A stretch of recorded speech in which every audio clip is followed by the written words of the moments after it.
नमस्कार दोस्तों, आप सभी का स्वागत है आपके अपने YouTube चैनल में। मैं शिवम आपके लिए लेकर आया हूं गेहूं की खेती से संबंधित एक महत्वपूर्ण जानकारी। अगर आप बताए गए कार्य कर लेते हैं तो आप निश्चित रूप से जो गेहूं की मैक्सिमम यील्ड होती है किसी भी वैरायटी की, आप उस तक पहुंच सकते हैं।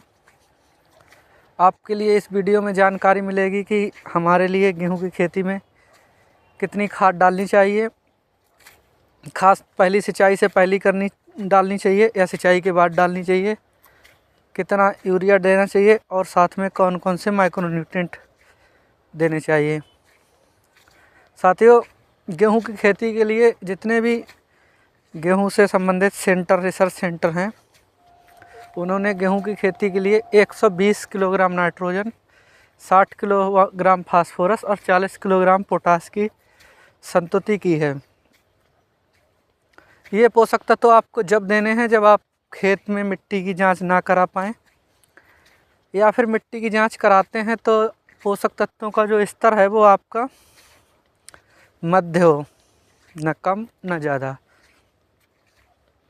आपने जड़ पे क्या क्या चीज़ें डाली हैं, या उस समय खाद की शॉर्टेज थी तो आपको खाद नहीं मिल पाई होगी, या कम अवस्था में डाली है या फिर मिक्सचर बना के डाला है, तो आपको उसी हिसाब से आपको कैलकुलेशन कर लेनी है कि हमने अपने खेत में फास्फोरस की पूरी मात्रा एवं पोटास की पूरी मात्रा दे दी है या नहीं दे दी है। अभी आपके पास एक मौका है, आपने पहली सिंचाई करनी है तो आपके पास एक मौका है कि आप बची हुई फास्फोरस, पोटास और जो आधी मात्रा नाइट्रोजन की है उसको दे सकते हैं। इसके साथ में आप सल्फ़र और जिंक पहले पानी पे दे सकते हैं, या फिर यूँ कहें कि देना चाहिए आपके लिए। बहुत से किसान भाई हमें अंदाज़ा नहीं लगा पाते हैं कि हमने जो फर्टिलाइज़र डाले हैं इनसे हमारे खेत की कैलकुलेशन कैसे करनी है। तो आप हमें कमेंट बॉक्स में अपने खेत का रकबा और आपने जो खादें डाली हैं उसका मेंशन कर दीजिए। आपको हम कैलकुलेशन करके बता देंगे कि आप सिंचाई के समय आपको कौन सी खाद कितनी मात्रा में प्रयोग करनी है। नॉर्मल कंडीशन में बात करें, अगर आप डाल चुके हैं पोषक तत्वों की पूरी मात्रा, तो आपके लिए सिंचाई से पहले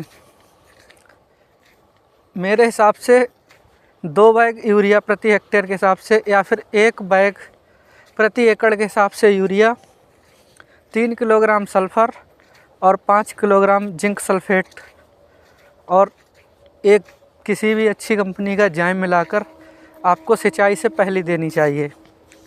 सिंचाई से पहले देने के 2 कारण मैं बताता हूँ आपके लिए।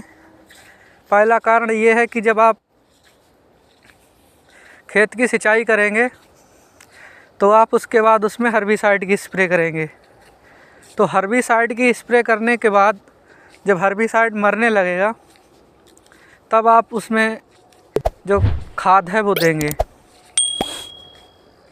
अगर आप पहले लगा देते हैं तो आपको सिंचाई से 1 दिन पहले लगा दोगे तो जो आप 10 दिन आपकी ख़राब होंगे खाद के लिए गेहूं के, वो नहीं होंगे। उसकी जो नाइट्रोजन की पूर्ति है वो 10 दिन पहले हो जाएगी, क्योंकि आपकी ज़मीन कितनी भी रेतीली हो आपको 10 दिन तो लग ही जाएंगे।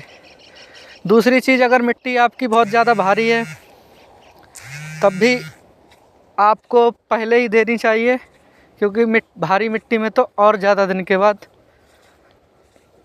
वो उठाती है, जिससे कि आपके जो दिन हैं पोषक तत्वों की पूर्ति के वो बढ़ते जाते हैं। गेहूं की फसल 150 दिन की होती है लगभग, जो अगेती वैरायटियां होती हैं। तो आपको कोशिश करनी है कि आप फर्टिलाइज़र की पूर्ति जो है 75 दिन में कर दें।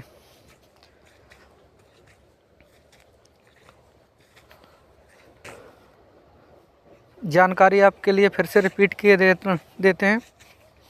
आपको खाद जो है जितनी भी आप नहीं दे पाए हैं तो आपको वो बची हुई खाद आपको सिंचाई से पहले देनी है।